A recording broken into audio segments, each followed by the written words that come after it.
مشاهدينا الاعزاء، زي ما انا قلت لكم ان الشباب اللي كانوا معانا الاسبوع السابق قالوا لنا على الهوا على حركه المحافظين، تحديدا محافظه البحيره، واحنا وقتها قلنا يا جماعه بلاش بلبله للافكار، ومش ممكن تكون الحركه تم تسريبها، لكن الحقيقه مش كان تم تسريبها، ده كان توقع ومنتظر بشكل كبير جدا. معنا ومعاكم الاستاذ عادل محلاب المحامي وامين تنظيم حركه سياسه الثوره العربيه، شباب الثوره العربيه عفوا. اهلا بيك. اهلا بيك يا استاذ. وبيسعد ان يكون معنا الاستاذ محمد دومه منسق حركه شباب الثوره العربيه.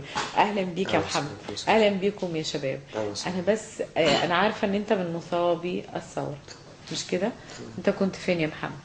أنا إصابتي كانت موجود في قيام الثورة في 2011. أصبت في 28 جمعة الغضب في دمنهور. دي كانت بداية إصابتي في عينيا، يعني قضت على عينيا تماما. البصر عندي دلوقتي أصبح صفر، الرؤية منعدمة تماما. تاني إصابة كانت في أحداث. بتدرس يا محمد؟ لا، أنا كنت معهد فن عسكري دلوقتي، يعني لسه إن شاء الله السنة الجاية هقدم كلية علوم سياسة إن شاء الله. فطبعا كانت الإصابة الثانية في أحداث محمد محمود واحد، كنت انضربت بطريق خرطوش في صدري كله. طب أنت إيه اللي وداك القاهرة؟ والله كنا بننادي بمطالبنا، مطالب المصابين وحقوقهم، إن إحنا كنا مهمشين جدا. أنت وأحمد دومة، أحمد دومة ابن عمك مش كده؟ أحمد دومة أحمد دومة مش مصاب، بس كانت الفترة ديت يعني في أكثر من 19 مصاب فاقد بصره تماما، من ضمنهم يعني رضا عبد العزيز، احمد حرام، ناس زي دي. كان لنا مطالب كتير جدا، يعني مش مطالب ماديه زي ما بيتخيل كل المسؤولين بيتخيلوا ان احنا لما بنطالب بحقنا ان هي حقوق ماديه. لا، في حاجات كتير غير الماديات، في ان انا عايز معنويا، يعني ارتفاع نفسيتي، ان انا عايز اتعالج، ان انا ماليش اي علاج في الداخل. بتشوفش كويس يا محمد؟ عندي الرؤيه معدومه تماما خالص؟ مفيش رؤية خالص. ده نتيجة ايه؟ التشخيص ده نتيجة خرطوش. أصبت بالمدرعة على بعد 2 متر، ده تقرير الطبيب الشرعي. وانا شايفة ان صدرك فيه كمان. ده بقى كله خرطوش. وفي الراس برضو في الجزء الأعلى. انت كنت في المقدمة يا محمد؟ أنا المدرعة اطلقت عليا الخرطوشة على بعد 2 متر، ده تقرير الطب الشرعي.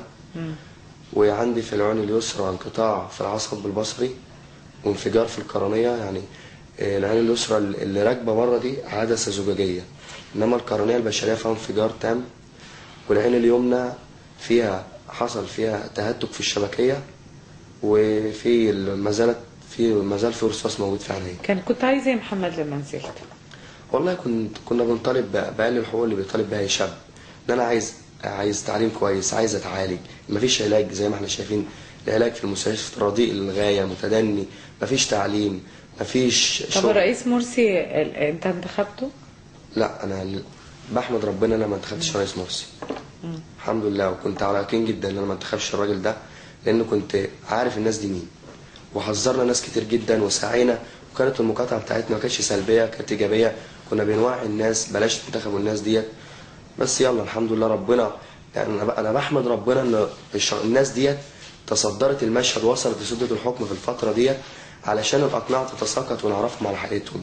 يمكن لو كان جه احمد شفيق، وانا بالنسبه لي انا هذا سيء وذاك اسوء، الاثنين زي بعض، الاثنين وجه له عمله واحده، عمله متدنيه. يعني لو كان جه شفيق كانوا هينزلوا الشارع والميادين، وانا واحد من الشباب كنت هنزل معاهم ضد رمز او شخص من النظام ينتمي للنظام السابق، وكنا هننجح في اسقاطه، وكانوا برضه هم هيركبوا على شباب الثوره وهيوصلوا للحكم، كان هيبقى في صعوبه في اسقاطهم بعد كده. فانا دلوقتي يعني الرئيس خلاص خدوا فرصتهم. خليني اسالك يا استاذ عادل على حاجه بسيطه جدا، يعني انا عارفه انك محامي احمد دومه وان من ضمن هيئه الدفاع وكده، لكن يعني انتوا شايفين ناس كانت في الثوره جنبا الى جنب، النهارده هم في المعتقل وناس في سده الحكم، يعني انطباعك ايه؟ او اما بتروح تقابله في الجلسات؟ بس خلينا نبدا بس بدايه كلامي الاول. انا في رساله اهالي البحيره موجهه للبرنامج.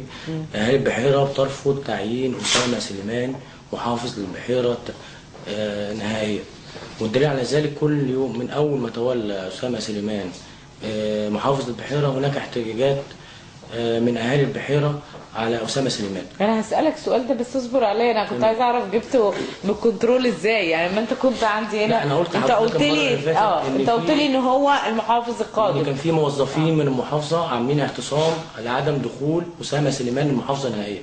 من المحافظه؟ من المحافظة. وانا حضرتك وانا قلت لك الكلام ده السبت اللي فات. كان في تسريبات. دي حقيقة. ان الموظفين كانوا عاملين اعتصام عشان خاطر أسامة سليمان الإخواني ما يدخلش المحافظة. تمام. لكن الحقيقة كانت موجودة على فكرة. القرار ده ممضي من مجلس الوزراء من شهرين بس. دي معلومات دي ولا ايه؟ لا، دي حقيقة حضرتك. كان بس الاختلاف بين جمال حشمت وأسامة سليمان. في الآخر جه أسامة سليمان عشان يتولى زمام المحافظة. ظنا من ان هو هيهدي الامور. هو محبوب. لا بالعكس. محبوب ازاي حضرتك؟ انت لو كنت نزلت دمنهور عندنا امبارح كنت هتلاقي اغلب الشعب الدمنهوري كان موجود في الميادين وراح احتسم عند المحافظه تنديد بتولي اسامه سليمان زمام الامور. طب هنرجع لقصه البحيره دي، بس خلينا نتكلم في الموضوع الاعم الاشمل وهو احساس الثوار اللي كان يعني. انا دلوقتي انا معاك في خندق واحد. انت لما بقيت ربنا يعني فك عنك ظلم شديد فانت نسيت امل خالص، وانت دلوقتي اعتقلت امل. يعني احمد دومة شعوره ايه؟ والله حضرتك دلوقتي احنا النائب العام اللي عينه محمد مرسي هو نائب مملكي جاي عشان يحبس الثوار. كل من يعارض الاخوان ومحمد مرسي بيحبسه. والدليل ان احمد دومة تهمته الوحيده هي اهانه الرئيس. مفيش حاجه اسمها اهانه الرئيس. ماشي. حتى اللي مقدم الشكوى، انت راجل محامي انت ادرى. حضرتك اللي مقدم الشكوى ضد احمد دومة المفروض اللي هو اللي يقدمها محمد مرسي. لان هو صاحب الدعوه. لكن اللي مقدم الشكوى شخص مجهول اسمه ايمن الخطيب. جابوه من طنطا وودوه للمستشار ايمن الورداني المحامي العام. يعني شوف ايه وصلت لغايه فين. احنا مش دوله قانون اصلا حضرتك. مفيش دوله. ودوه للمستشار ايمن الورداني اللي هو منتمي لجماعه الاخوان المسلمين وقضاه من اجل مصر. والراجل رايح برجليه. تمام. لقى نفسه محبوس 4 ايام على ذمه التحقيق وهو مش معمول له ضبط واحضار. تمام. خلصنا من القصه دي. المحكمه اصدرت حكمها ب6 شهور وكفاله 5000 جنيه. احمد دومة دفع الكفاله 5000 جنيه وجينا النائب العام بيطلع قرار بحبسه على ذمه قضيه احداث المقطع، مع ان المفروض قانونا ان هو يتسال على احداث قضيه المقطم وهو محبوس في سجن دمنهور عمومي او سجن استقبال طرق. لكن الموضوع دوت للتنكيل بكل الثوار واطاله مده حبسه. طيب احنا مش عارفين هو محبوس عليه اصلا. محمد دومة، خليني اسالك يا محمد، انت عرفت طبعا اللي حصل في قائد ابراهيم وعرفت نسبه الابصار بتاعتك بتخليك تشوف التلفزيون ولا لا؟ لا خالص. امال بتعرف الاخبار ازاي يا حبيبي؟ انا الحمد لله يعني معلش انا نبرة صوتي متغيرة برضو بسبب الهتاف امبارح. انا دلوقتي حاليا بيتم تأهيلي في المركز الدقي في القاهرة ان انا اقدر ان انا اتعامل مع الاجهزة الالكترونية او التليفون، او ان انا اقدر يعني الحاجة اللي قدامي اميزها، الشخص اللي قدامي اميز طوله، اقدر ان انا اتعايش مع الحياة او الحاجة اللي انا دلوقتي ما اتحطيت فيها. فدي بالنسبه لي بقت حاجه سهله جدا ان انا اتواصل على كل المواقع الالكترونيه واعرف الاخبار كلها. الحمد لله. ازاي بقى يا محمد؟ هيقول لي بنظام برنامج اسمه جوس، بيقدر ان هو ينطق لي اي حرف ادوس عليه، بيقدر ان هو يقرا لي كل حاجه موجوده قدامي يعني. دي حاجه بالنسبه لي سهله جدا. يعني بتعرف الاخبار وعرفت اللي حصل امبارح في رابعه العدويه وفي قائد ابراهيم. تعليقك وده مش مخليك خايف انك تنزل يوم 30؟ لا انا الحمد لله عندي امل جدا ومتفائل جدا بيوم 30. يا جماعه انتوا كلكم عندكم امل الا انا عمري ما افقد الامل خالص. لو فقدت الامل هفقد نفسي بالسبب اللي انا فيه ده. بسم الله ما شاء الله. فيعني بالنسبه للرابعه، تعليقا على اللي حصل في رابعه العدويه، الاخوان قله قليله، لان لو كان عندهم القدره على الحشد على كل بقعه على ارض مصر وفي ميادين مصر كانوا نزلوا. انما ان هم يحشدوا داخل الاتوبيسات زي ما بيحشدوا الجنود الامن المركزي في حلب الصفيح زي السلمون، ويحشروهم في العربيات ويروحوا يصدروهم على رابعه العدويه وينزلوا ويطلعوا يقولوا ان احنا لا، بيقولوا ان شعارهم لا للعنف. ازاي لا للعنف وانتوا جماعه هي اللي بدات العنف وثوبها ملطخ بدماء المصريين من سنه 28، ويقول لي لا للعنف؟ ده هي الحقيقه نعم للعنف. يعني ايه لا للعنف؟ ويعني اللي احنا شفناه امبارح ده شيء مذهل.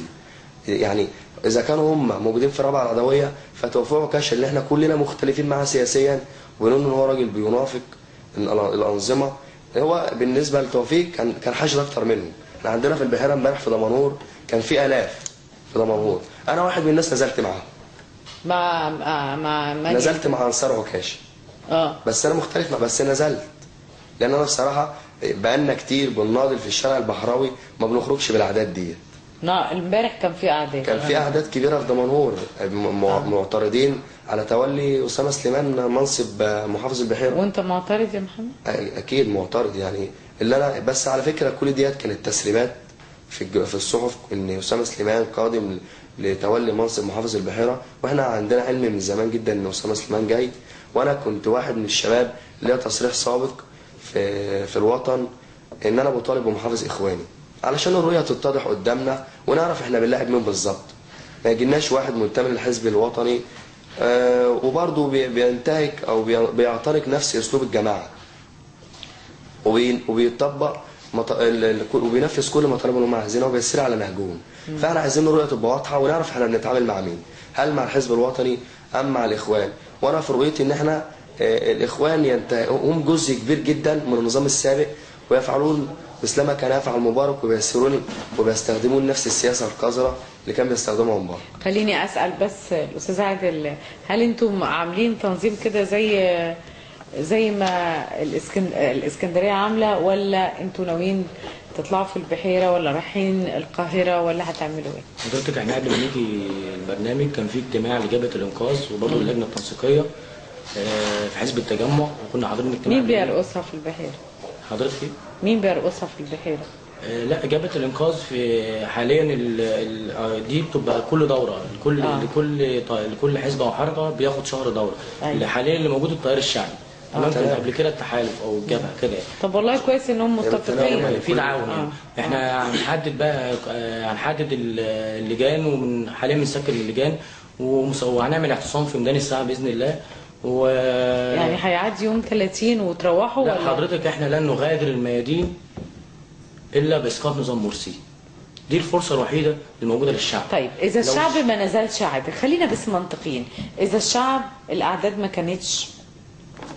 حضرتك انا متاكد من الشعب المصري ان هو واعي جدا وعارف نظام الاخوان وعارف نظامهم الفاشل، واظن ما فيش واحد في الشعب ما هوش عارف، ما هوش مش بيحس بالمعاناه اليوميه من ارتفاع اسعار، عدم وجود بنزين، عدم وجود سولار، قطع ميه، قطع كهرباء. يعني ما فيش حاجه بعد كده. انا عايز اسال سؤال للناس اللي هم راحوا بالرابعه العدويه، الناس دي حاسه بالشعب المصري ولا مش حاسه؟ الناس دي بتتدرب كونغ فو وكان ازاي مش فاهم. يعني هم كاتبين مليونيه لا للعنف، وهم بيتدربوا ولابسين خوذ وماسكين شوم في ايديهم. هو بيتهموا جبهه الانقاذ. ولما يجي يطلع الدكتور صفوت حجازي يقول احنا بعتنا، انا بسال الدكتور صفوت حجازي سؤال واحد، حضرتك بتقول احنا بعتنا لسوريا اسلحه، تمام؟ انا بسال الدكتور صفوت حجازي جبتوا التيار الاسلامي بيجيب منين الاسلحه؟ هل احنا تحولنا الى دوله ارهابيه ودوله ميليشيات؟ طب عرفنا انتوا بتجيب منين الاسلحه؟ لما يطلع الدكتور محمد بلتاجي يهاجم الجيش المصري، طب احنا مستنيين ايه من نظام فاشي، نظام مرسي؟ لابد من الشعب ينزل، وانا متاكد ان الشعب المصري بكامل. بس محمد قال دلوقتي ان احنا ما كناش بنلاقي استجابه بالاعداد ديت في يعني. حضرتك اكبر دليل الناس هتنزل 30/6 ان كان امبارح ما كانش فيه تنظيم. احنا فوجئنا كنا قاعدين على كافيتيريا في ميدان الساعه، لقينا الناس باعداد كبيره جدا وتضامنا مع الناس ورحنا معاهم المحافظه. كان مطالبهم كالاتي: اقاله محافظ البحيره الاخواني واسقاط نظام مرسي الذي اثبت على طوال السنه اللي هو متولي فيها الحكم انه فاشل. خليني اسالك يا محمد، اصابتك ديت ما حدش قال لك تعال عشان اعالجك؟ ما حدش قال لك انت من مصابي او يعني الثوره، والثوره دي هي اللي جابتنا على المقاعد وكده؟ العلاج كان شكله ايه ورحلتك مع العلاج كانت ازاي؟ والله بدايتي مع العلاج كانت جمعية الأهلية، كان على رأسها دكتور ممدوح حمزة ودكتور محمد شرف. الناس ديت ساعدتنا كتير جدا ماديا في العلاج بتاعنا. وانا برضو ساعدت، يعني كان في جزء كبير جدا تحملته على النفقات الخاصة في العلاج وعملت اكثر من عمليه، بس كانت النتيجه مفيش يعني زي ما انت شايفه. بالنسبه معلش زي ما انا شايفه في ناس عندها بصر بس ما عندهاش بصيره، فانت تملك البصيره. برافو عليك، الحمد لله. طول ما انت هترضى ربنا هيديك، ارضى عشان ترضى يعني عشان ربنا يرضى. قوي جدا الحمد لله رب العالمين، وعندي عزيمه ان انا اكمل حياتي على ما اخذ وما اعطى الحمد لله. فطبعا بالنسبه للعلاج على نفقه الدوله ما شفناش اي حاجه من الدوله.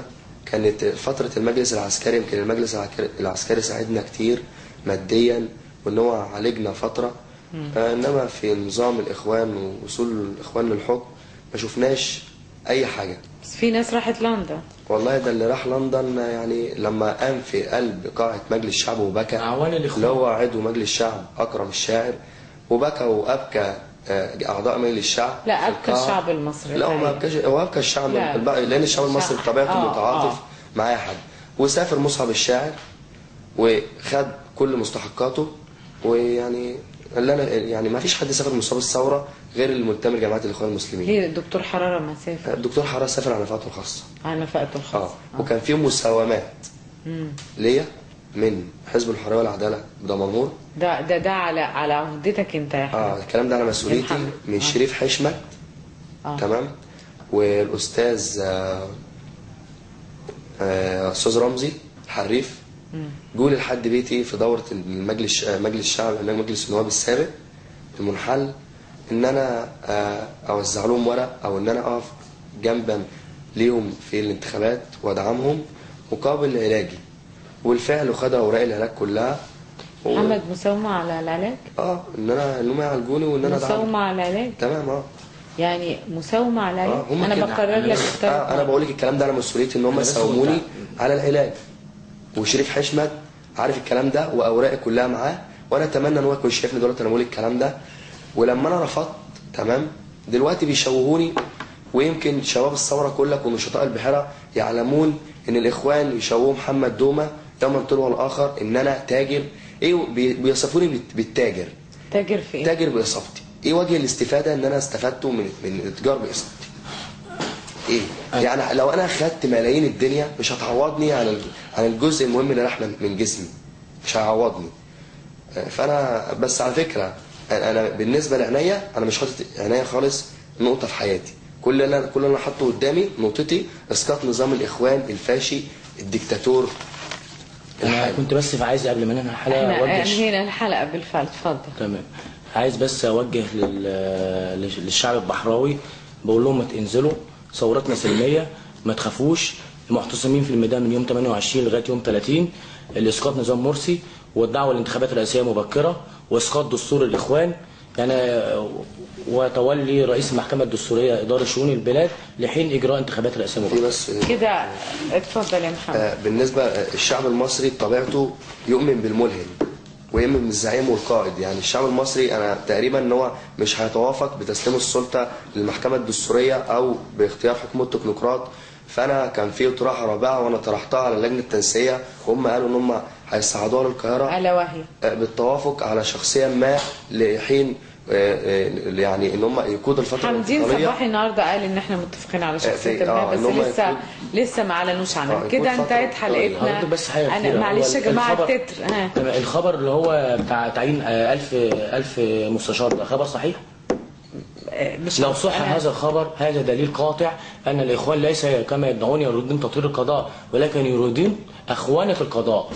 كده انتهت حلقتنا مشاهدينا الاعزاء، وزي ما بدات الحلقه بنهيها. قد تمرض مصر لكنها ابدا لن تموت طول ما في مش احنا، طول ما في شباب زي الفل فقدوا بصرهم لكن لم يفقدوا بصيرتهم.